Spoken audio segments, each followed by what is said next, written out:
Whatever you are doing, bring love and a positive attitude into it. If you are in an uncomfortable situation, look within to see what is the best lesson for you to learn from it. One woman told me that her belief system allowed money to come to her from all sorts of unexpected sources. Her friends criticized her ability to draw wealth to her in her unique way and insisted that she had to work hard to earn money. She said that they knew she didn't work hard at all. So she began to run the fear that if she didn't work hard, that meant that she didn't deserve the money she had. Her consciousness was on the right track originally. She needed to thank herself instead of becoming fearful. She understood how to manifest abundance, and her life was working in that area without any struggle. However, her friends wanted to pull her down because they all worked hard and they didn't have as much money as she did. Many times I reach out my hand to others, and if they take it and want to learn new things and go places, it's wonderful. If they try and drag me down, I say goodbye, and I work with somebody who really wants to come up out of the mud. If your life is filled with love and joy, don't listen to some miserable, lonely person who tells you how to run your life. If your life is rich and abundant, don't listen to someone who is poor and in debt tell you how to run it. Very often our parents are the ones telling us how to do things. They often come from a place of burden and hardship and misery, and then try to tell us how to run our lives.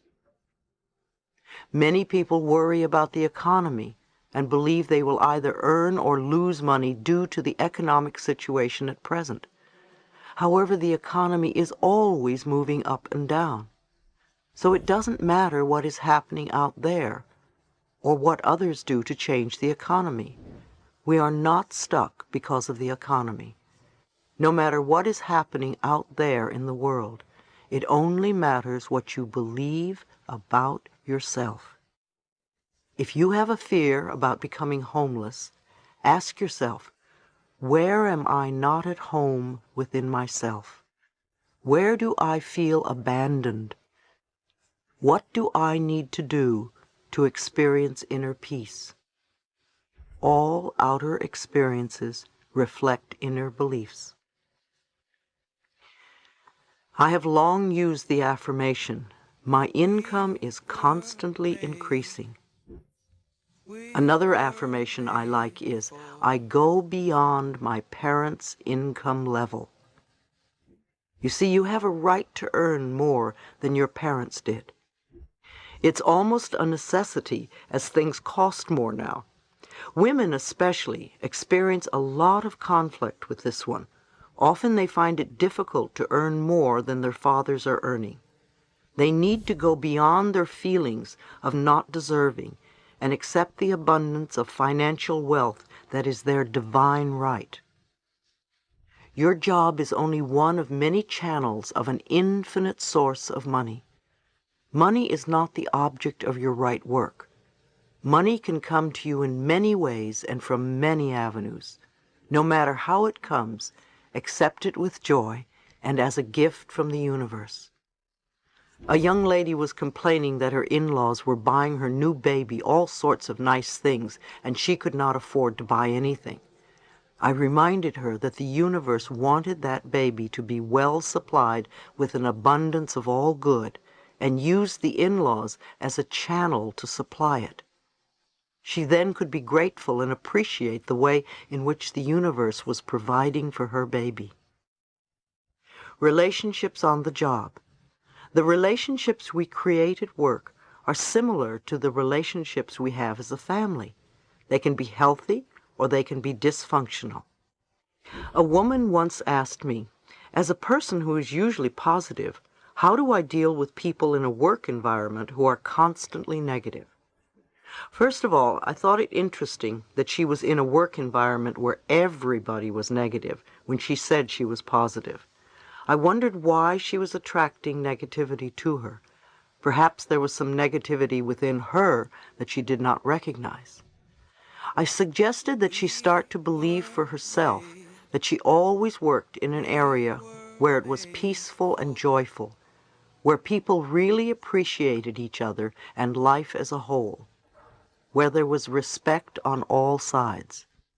Instead of complaining how so-and-so had to do it his way, she could affirm for herself that she always worked in the ideal place.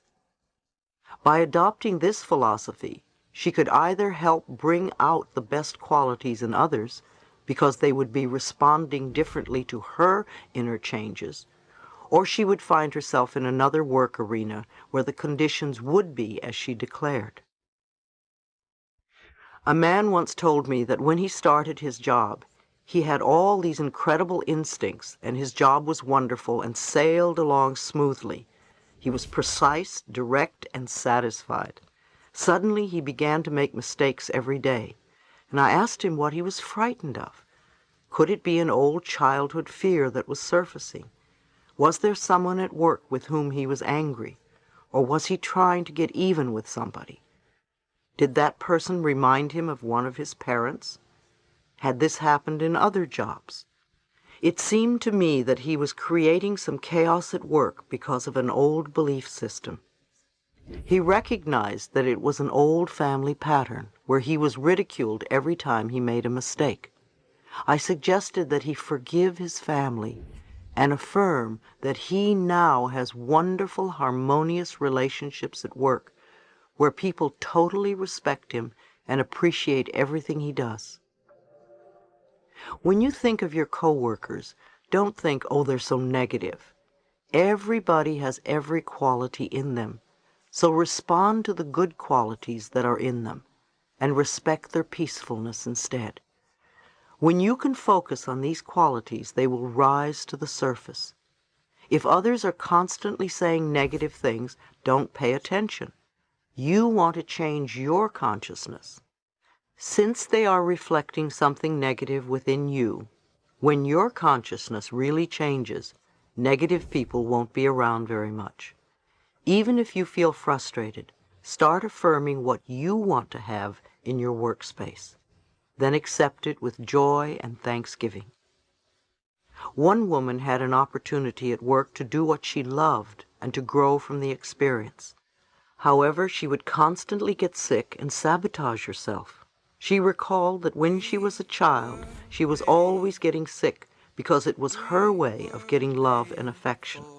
So she kept recreating the pattern of getting sick as an adult.